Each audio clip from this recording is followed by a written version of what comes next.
I guess in my career duration, this is my first Gram Sabha that we have held, and we have got a really good response towards it from the villagers of Kortalim. Our Sarpanch, she has also given a talk on good touch and bad touch, which I feel actually it is much needed in today's time, not only for girls, because even for girls and as well as for females also.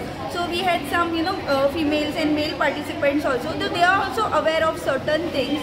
So I feel such initiative should be conducted and such awareness talks should be conducted for the betterment of the society and for children. We always have a Gram Sabha, for adults, for the villagers, but then having a Gram Sabha even for the children of the village is really a good initiative, because one thing is that we also take in opinion of the children also. While progressing and functioning of the panchayat, it is much needed that we take suggestions from every section of the society. So I feel such Gram Sabhas should be conducted in every village of Goa and should touch these small points so that we can create a small change among them. I want to thank the panchayat for doing this. It was a good opportunity for these children to show up their talents. We are really thankful. These children have really so many participants. We were happy, and we are glad that they are going to perform more of these functions for these children. And thank you for the panchayat for doing this.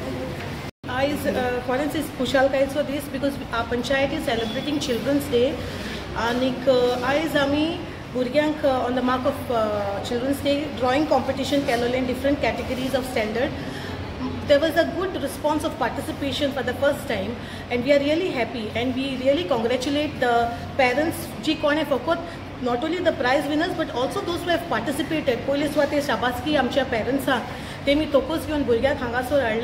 gave a small talk on the good touch and bad touch. I did not touch much, but children have really understood what has been given, and they have been taught when somebody comes to attack what they have to do. They have been given the helpline, which helpline they have to dial when there is any emergency. So with this we have wind up with the Children's Day, and